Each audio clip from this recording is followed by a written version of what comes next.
말라기서 3장 8절에서 10절에 있는 말씀 우리 같이 읽도록 하겠습니다. 다 찾았으면 아멘. 아멘. 자, 우리 함께 말씀 읽도록 하겠습니다. 우리 한 목소리로 읽도록 하겠습니다. 시작. 사람이 어찌 하나님의 것을 도둑질하겠느냐? 그러나 너희는 나의 것을 도둑질하고도 말하기를 우리가 어떻게 주의 것을 도둑질하였나이까 하는도다. 이는 곧 11조와 봉헌물이라. 너희 곧 온 나라가 나의 것을 도둑질하였으므로 너희가 저주를 받았느니라. 만군의 여호와가 이르노라. 너희의 온전한 11조를 창고에 들여 나의 집에 양식이 있게 하고 그것으로 나를 시험하여 내가 하늘 문을 열고 너희에게 복을 쌓을 것이 없도록 붙지 아니하나 보라. 아멘. 자, 오늘 이 자리에 오신 예배자들을 환영하고 축복합니다. 여러분의 정체는 무엇입니까? 네, 일주일 지났는데 까먹었죠. 네, 이해합니다. 네, 그럴 수 있어요. 자, 너는 누구입니까? 여러분은 누구십니까? 우리의 정체가 무엇입니까? 예배자입니다. 이 자리에 하나님을 사랑하여 예배하기 위하여 모인 주의 청년들을 사랑하고 축복합니다. 이 시간에 우리의 사랑의 고백을 받기 원하시는 하나님 앞에 온전한 예배로 나아가시는 저와 여러분 되시길 주님의 이름으로 축원합니다. 자, 오늘의 제목 시작.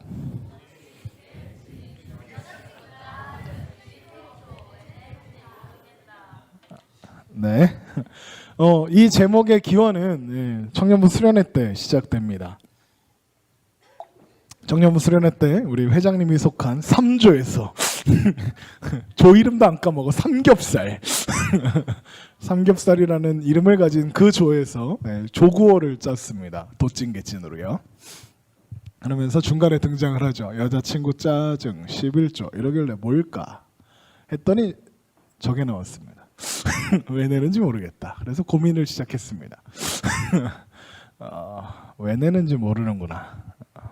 그렇다면 알려주리라. 네.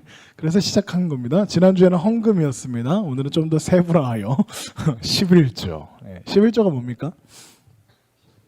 10분의 1 뭐에? 소득에. 네, 소득의 10분의 1을 하나님 앞에 바치는 것을 의미합니다. 네. 하나님께서 왜 11조를 하라고 하셨을까요? 여러분 11조 생활 하고 계시나요? 11조 하시는 분 손 들면 민망하겠죠? 네, 여러분에게 권면하고 싶은 것은 11조 생활을 하십시오. 돈을 벌든 아니면 그 용돈을 받아서 생활을 하든 11조 생활을 하기를 권면을 해드립니다. 아르바이트를 하면 제일 먼저 11조를 떼기를 권면을 해드립니다. 그 이유는 이제 오늘 말씀을 통해서 확인할 수 있겠습니다. 자, 하나님이 왜 11조를 우리에게 명령하셨을까요? 분명한 건 하나님 명령하셨습니다. 맞죠? 네, 하나님 명령하셨습니다. 그러면 따라야 하겠죠? 왜 명령하셨을까? 하나님의 돈이 없어서? 돈이 필요해서? 일까요?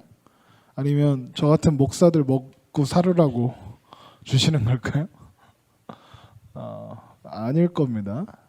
자, 하나님께서 이스라엘에게 11조를 공식적으로 명령하신 사건이 레위기 27장 30절에 나옵니다. 우리 한번 찾아보죠.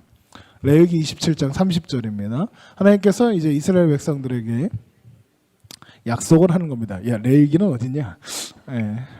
창세기, 출애굽기, 레위기 27장 30절에 있습니다. 네, 지금 우리 성경 통독이 진행되고 있는데 열왕기 상이 끝나갑니다. 네, 지금도 늦지는 않았습니다. 네, 지금부터 따라오면 한 30일치만 읽으면 됩니다. 네. 할 수 있습니다. 자, 레위기 27장 30절을 한 목소리로 읽겠습니다. 시작. 그리고 그 땅의 10분의 1 곧 그 땅의 곡식이나 나무의 열매는 그 10분의 1은 여호와의 것이니 여호와의 성물이라. 하나님께서 약속의 땅 가나안에서 나는 소산과 가축의 10분의 1을 하나님 앞에 바치도록 했습니다. 왜 그랬느냐? 이유는 간단해요. 가나안 땅이 무슨 땅입니까? 가나안 땅입니다. 약속의 땅이었습니다. 그 땅은 누구 때문에 들어갔습니까? 하나님 때문에 들어갔습니다. 가나안의 첫 관문이었던 여리고성 누가 무너뜨렸습니까? 이스라엘 백성들이 피 터지게 싸워서 무너뜨렸습니까? 아닙니다. 닥치고 그냥 돌았습니다. 이렇게 돈 게 아니고 이렇게 돌았습니다. 돌았더니 그 성이 무너졌다. 성경은 기록하고 있습니다. 아무것도 하지 않았습니다. 백성들이 자기의 힘으로 아이성을 무너뜨리려 했을 때 어떻게 됐습니까? 패했죠. 하나님이 가라 하셔서 하나님의 명령대로 갔더니 아이성도 이기게 됩니다. 이게 가나안 정복 전쟁의 특징입니다. 하나님께서 하신 전쟁입니다. 가나안 땅에 들어갈 수 있었던 결정적인 이유가 무엇입니까? 하나님 때문입니다. 요단강을 건널 때에 다리도 없고 물이 많았는데 하나님의 괴가 요단강 안으로 들어가자 물이 끊겼다고 성경은 기록하고 있습니다. 상상을 해보세요. 홍수가 나서 물의 양이 많아서 막 흘러가는 강이 멈췄습니다. 멈추면 어떻게 될까요? 쌓이겠죠. 물은 계속 흘러오고 있습니다. 그냥 상상해 보세요. 쌓일 거 아닙니까? 물이 쌓이는 걸 본 적이 있습니까? 물이 쌓였을 겁니다. 놀랍지 않으세요? 물이 쌓였어요. 홍해가 갈라졌는데 벽이 생겼는데 그거보다 더 신기한 게 물이 쌓이는 거죠. 홍해는 갈라질 수 있다 칩시다. 근데 저는 사실 요단강 갈라진 게 더 신기합니다. 이쪽은 마르고요. 이쪽은 쌓이는 겁니다. 그래야 말이 되지 않습니까? 강이니까. 어쨌든 그 일들을 통과하여 도착한 땅이 가나안입니다. 그럼 가나안에 누구 때문에 들어갔습니까? 하나님 때문에. 그거를 기억하라는 겁니다. 하나님께서 은혜로 주신 약속의 땅에서 생산되는 모든 것 하나님께서 은혜로 주시는 거니까 기억해라 이겁니다. 뭐를 기억해라? 하나님의 은혜를. 그래서 11조를 명령하는 겁니다. 그래서 11조를 이스라엘 백성이 하나님 앞에 바친다는 건 무슨 뜻일까요? 내가 하나님의 은혜로 삽니다 라는 신앙의 고백이 거기에 담겨 있는 겁니다. 자, 그래서 온전한 11조가 하나님께서 하나님 앞에 드려졌다는 얘기는 무슨 뜻이냐? 나는 하나님을 하나님으로 알아보고 있다는 뜻입니다. 하나님 앞에 순종하고 있는 뜻이고 하나님을 기뻐한다는 뜻이며 하나님의 은혜 때문에 산다는 고백을 하고 있는 사람이라는 뜻입니다.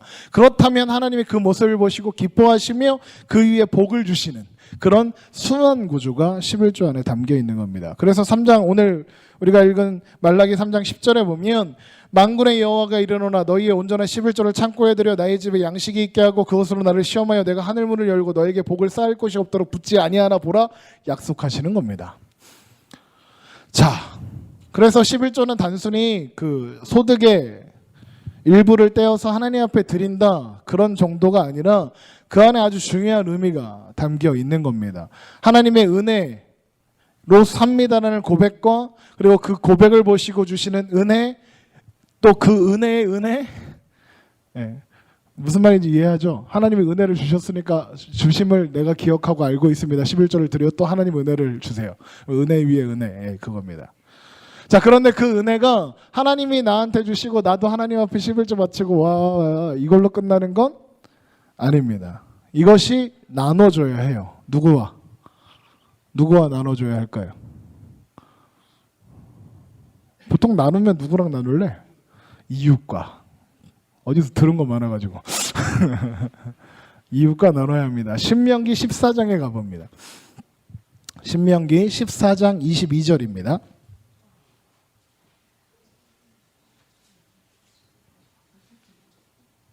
신명기 14장 22절. 신명기는 많이 들어봤죠? 처음 보는 성경은 아닐 겁니다. 신명기 14장 22절. 여기에 또 11조에 대한 이야기가 나오고 있습니다. 신명기 14장 22절입니다. 제가 그만 읽을 때까지 계속 읽으면 됩니다. 시작. 너는 마땅히 매년 토지 소산을 11조로 드릴 것이며 내 하나님 여호와 앞 곧 여호와께서 그의 이름을 두시려고 택하신 곳에서 내 곡식과 포도주와 기름의 11조를 먹으며 또 내 소와 양의 처음 난 것을 먹고 내 하나님 여호와가 경외하기를 항상 배울 것이니라. 그러나 내 하나님 여호와께서 자기의 이름을 두시려고 택하신 곳이 내게서 너무 멀고 행로가 너무 어려워서 내 하나님 여호와께서 그 풍부히 주신 것을 가지고 갈 수 없거든 그것을 돈으로 바꾸어 그 돈을 싸가지고 내 하나님 여호와께서 택하신 곳으로 가서 내 마음에 원하는 모든 것으로 그 돈을 사되 소나 양이나 포도주나 독주 등 내 마음에 원하는 모든 것을 구하고 거기 내 하나님 여호와 앞에서 너와 내 권속이 함께 먹고 즐거워할 것이며 내 성읍에 거주하는 레위인은 너희 중에 분깃이나 기업이 없는 자니 또한 저버리지 말지니라. 매 3년 끝에 그의 소산의 10분의 1을 다 내어 내 성읍에 저축하여 너희 중에 분깃이나 기업이 없는 레위인과 내 성중에 거류하는 객과 및 고아와 가부들이 와서 배부르게 먹고 배부르게 하라. 그리하면 내 하나님 여호와께서 내 손으로 하는 범사에 내게 복을 주시리라. 아멘. 자, 겁나 길었는데 정리하면 이거죠. 11조를 먹어라. 누구랑? 이웃과 먹으라고 합니다. 저기 보면 어딨냐? 네, 봅니다. 26절 끝부분에 보면 너와 여호와 내 하나님 여호와 앞에서 너와 내 권속이 함께 먹고 즐거워하고 내 성에 거주하는 레위인 그들하고 레위인들하고도 먹고, 그리고 29절에 분깃이 없는 기업이 없는 레위인과 성중에 거하는 객과 고아와 과부들이 와서 배부르게 먹고 하라 이렇게 했습니다.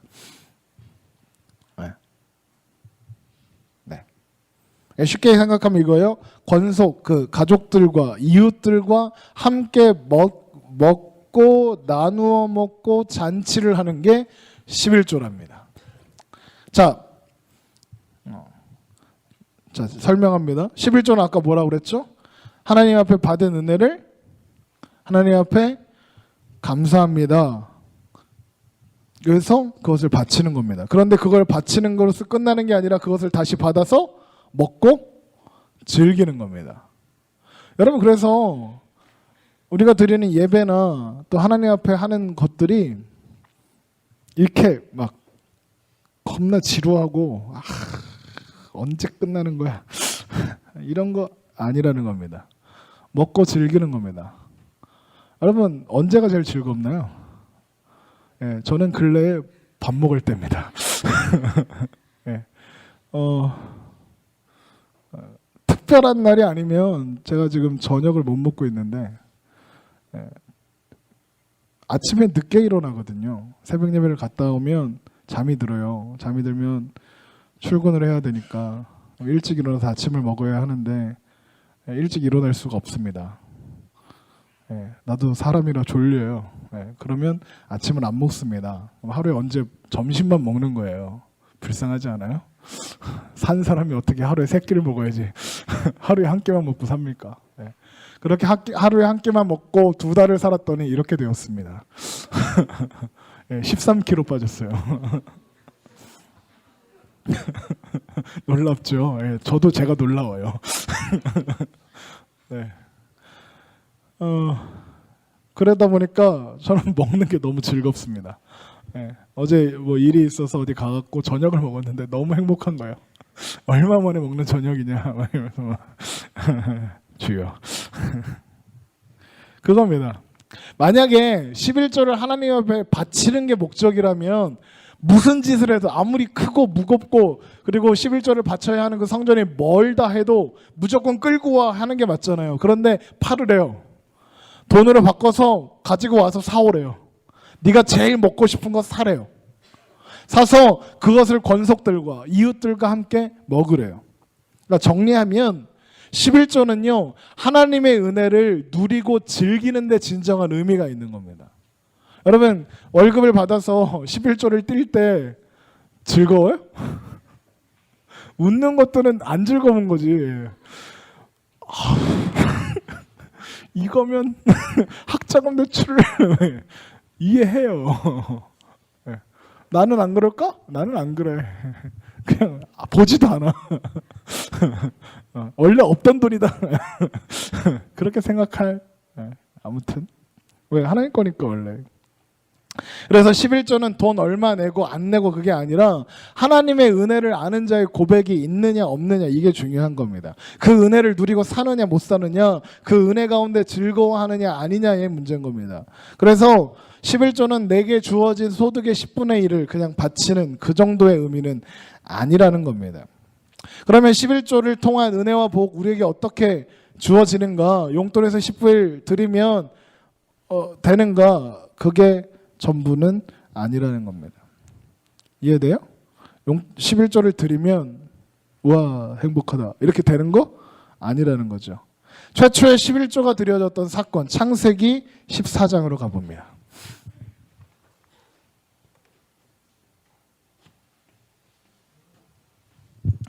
네, 창세기 14장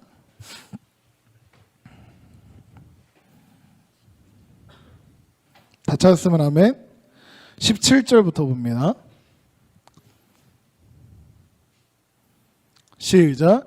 아브라함이 그돌라오멜과 그와 함께한 왕들을 처부수고 돌아올 때에 소도 왕이 샤웨 골짜기 곧 왕의 골짜기로 나와 그를 영접하였고 살렘 왕 멜기세덱이 떡과 포도주를 가지고 나왔으니 그는 지극히 높으신 하나님의 제사장이었더라.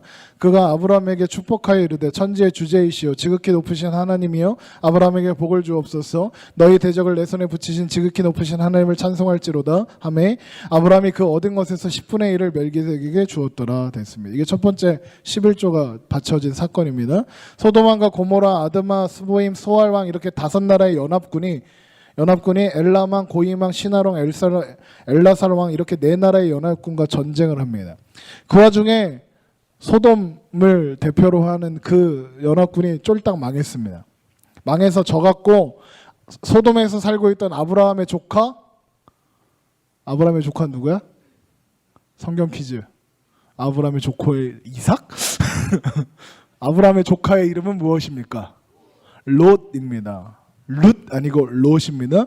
롯이 잡혀가게 됩니다. 롯이 잡혀갔다는 소식을 아브라함이 듣고 집에서 키우던 사병 318명 몇 명? 318명을 데리고 4나라의 연합군을 물리치고 롯을 구해옵니다. 몇 명이? 318명이 무슨 4나라의 연합군을. 예. 쉽게 생각하면 이런 거예요.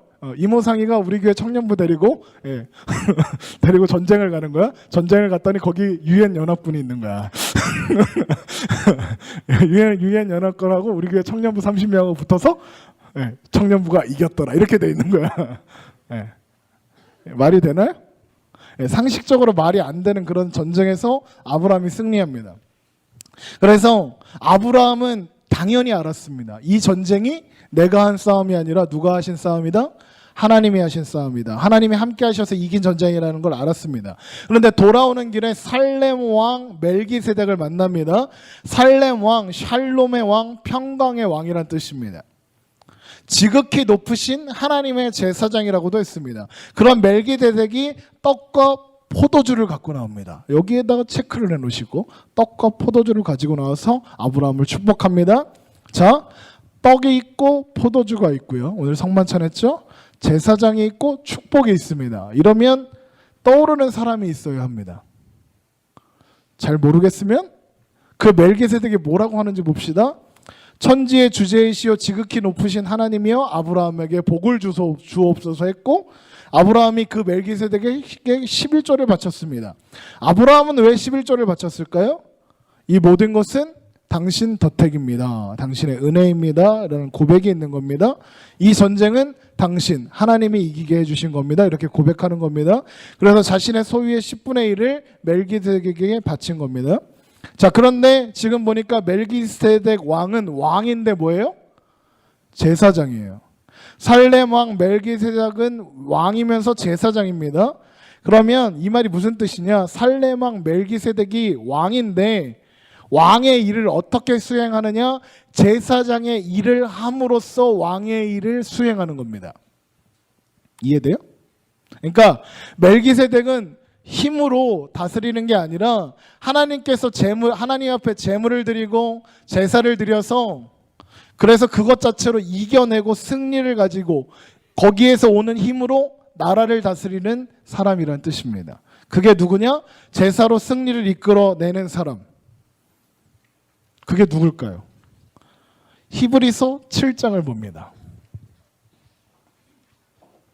나는 무지하게 재밌는데 하나도 재미없나?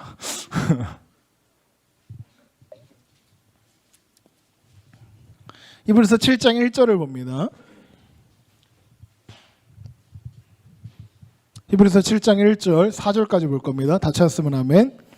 시작. 여기 멜기세덱의 이름이 나옵니다. 시작. 이 멜기세덱은 살렘의 왕이요 지극히 높으신 하나님의 제사장이라 여러 왕을 쳐서 죽이고 돌아오는 아브라함을 만나 복을 빈 자라. 아브라함이 모든 것의 10분의 1을 그에게 나누어 주리라. 그 이름을 해석하면 먼저는 의의 왕이요 그 다음은 살렘의 왕이니 곧 평강의 왕이요 아버지도 없고 어머니도 없고 족보도 없고 시작한 날도 없고 생명의 끝도 없어 하나님의 아들과 닮아서 항상 제사장으로 있느니라. 이 사람이 얼마나 높은가 생각해보라. 조상 아브라함도 노량문즉 10분의 1을 그에게 주었느니라. 3절에 보니까 아버지도 없고 어머니도 없고 족보도 없고 시작한 날도 없고 생명의 끝도 없어 누구랑 닮아? 하나님의 아들과 닮았대요. 멜기세덱 왕은 하나님의 아들 누굴 닮은 겁니까? 예수 그리스도를 상징하는 겁니다. 착각하지 마세요. 멜기세덱이 예수다 이거 아니에요. 멜기세덱이 상징하는 바 인물이 있는데 그게 누구야? 예수님이라는 겁니다. 그래서 멜기세덱은 십자가로 말미암아 제사 지낸 하나님 앞에 드림받으요 영원한 승리를 만들어내시는 왕이시오 제사장 되시는 예수님을 상징하는 겁니다. 우리는 누굴 통해서 복을 받는 겁니까? 그러면 누구를 통해서? 예수님을 통해서. 하나님은 예수님을 통해서 뭘 흘려내보내십니까? 복을 흘려내보내시는 겁니다. 그리고 그 복을 받은 자들이 하나님 앞에 신앙의 고백으로 드리는 게 뭐라고? 11조라는 겁니다. 지난주에 헌금의 의미가 뭐라고 했습니까? 생각나나요? 나의 뭐와 함께? 누구와 함께? 예수 그리스도와 함께. 하나님 앞에 대속의 제물 되어주시는 예수 그리스도와 연합하여 하나님 앞에 같이 내가 바쳐지는 겁니다. 하나님께서 복으로 주신 새로운 저는 이제 하나님의 것입니다. 나는 이제 하나님으로 말미암아 삽니다 하는 게 헌금이고 진정한 11조인 겁니다. 나를 하나님 앞에 드리는 게 헌금이고 11조입니다. 나를 하나님 앞에 드리는 걸 우리는 예배라고 부릅니다.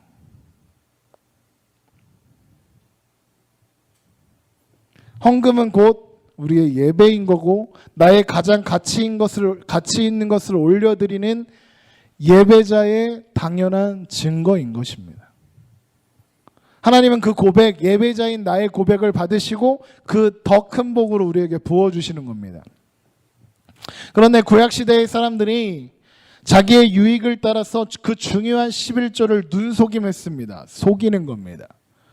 말라기에서 하나님은 그걸 도둑질이라고 하셨습니다. 말라기 3장 8절에서 10절에 있는 말씀입니다. 사람이 어찌 하나님의 것을 도둑질하겠느냐. 그러나 너희는 나의 것을 도둑질하고도 말하기를 우리가 어떻게 주의 것을 도둑질하였나이까 하는도다. 이는 곧 11조와 봉헌물이라. 정확하게 나오죠. 11조와 헌금을 도둑질했다는 겁니다. 11조와 헌금을 도둑질했으니 너희 곧 온 나라가 나의 것을 도둑질하였으면 너희가 저주를 받았느니라 합니다. 이게 무슨 뜻이냐? 헌금을 안 바쳤고 11조를 안 바쳤기 때문이 아니라 그 안에 담겨있는 진정한 의미, 나는 하나님의 은혜로 말미암아 삽니다. 나는 이제 하나님의 것입니다. 라는 그 고백이 없는 그 11조가 가짜라는 겁니다. 그래서 너희는 저주를 받는다. 왜 저주를 받습니까? 하나님의 은혜로부터 단절되는 게 저주인 겁니다. 하나님의 은혜를 받지 못하는 상태, 그게 저주의 상태입니다. 내가 너희에게 11조를 하라고 한 것은 11조를 통해서 하나님의 은혜를 깨달으라고 한 거였는데 너희는 그것조차 눈속임으로 하는구나. 너희가 정말 그 11조의 정신을 잘 알고 하면 내가 너에게 부어줄 복이 얼마나 많은데 너는 그것도 모르고 하는 겁니다. 답답해 하시는 겁니다. 11조의 진정한 의미를 모르고 형식적으로 소득의 일부를 바치는 것으로만 11조를 오해하면 안 되는 겁니다. 그러니까 돈 100만 원 벌면 10만 원 딱 내놓고 저 할 일 다 했습니다. 그거 아니라는 겁니다. 하나님은 우리에게 생명의 고백을 요구하시고 그리고 그 생명까지 원하시는 겁니다. 하나님은 여러분을 예수 그리스도라는 제물로 사셨습니다. 예수 그리스도의 핏값으로 사셨습니다. 그래서 하나님은 우리의 전부를 원하십니다. 네 지갑 속에 있는 알량한 그 몇만 원, 몇십만 원, 몇천만 원. 여러분 지갑 속에 몇천만 원 있길 주의 이름을 축원합니다. 그 알량한 돈 말고 그리스도로 말미암아 거듭난 너를 바치라는 겁니다. 너는 내 것이라. 내가 너를 지명하여 불렀나니 너는 내 것이라. 이걸 원하시는 겁니다. 우리의 전부를 하나님 앞에 드리는 게 뭡니까? 예배잖아요. 바로 예배자인 여러분들을 지금 원하고 계시는 겁니다.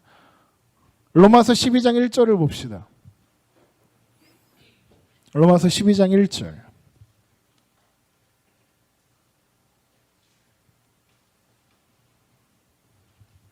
로마서 12장 1절.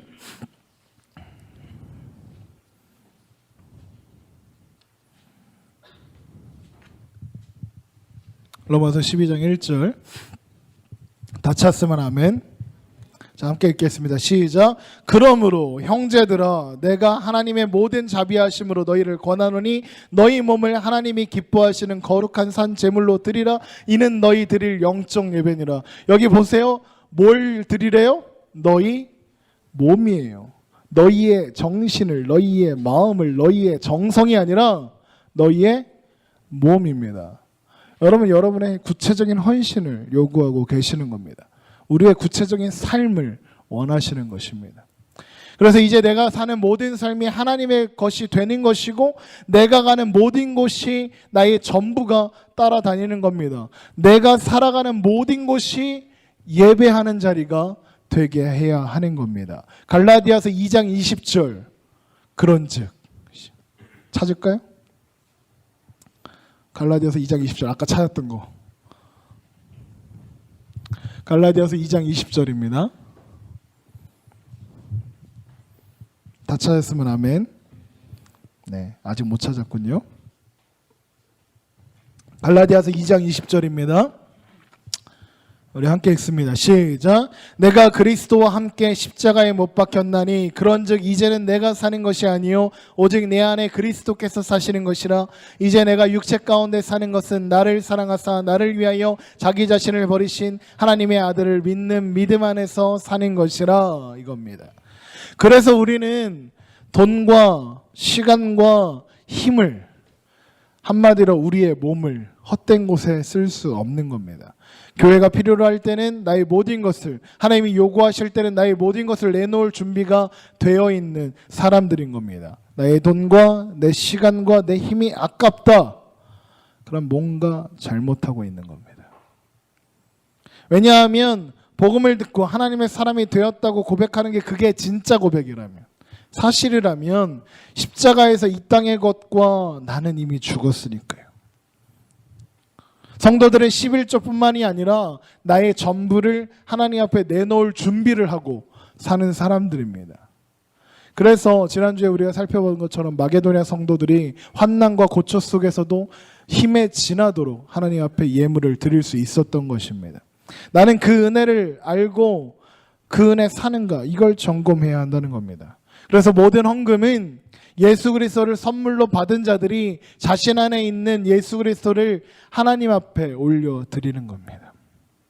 그래서 헌금하고 안 하고 11조 하고 안 하고 그거 따지기 전에 여러분 안에 예수 그리스도가 있는가 확인해야 하는 겁니다. 그 은혜를 알고 그 은혜 안에 살아가고 있는가, 그 은혜를 기뻐하고 즐거워하는가 점검해야 하는 겁니다. 예수 그리스도로 인하여 내가 전적으로 하나님 앞에 순종할 준비가 되어 있는가, 나의 모든 것을, 나의 몸을 거룩한 산제사 예배로 드릴 준비가 여러분 가운데 준비되어 있는가, 이것이 11조의 헌금의 의미인 겁니다. 여러분의 예배가, 그리고 헌금이, 그리고 11조가 바로 이런 고백들을 담아내는 이야기들이 되었으면 좋겠습니다. 우리 이 시간 함께 찬양하기 원합니다. 나의 모습 나의 소유라는 찬양 함께 할 건데요.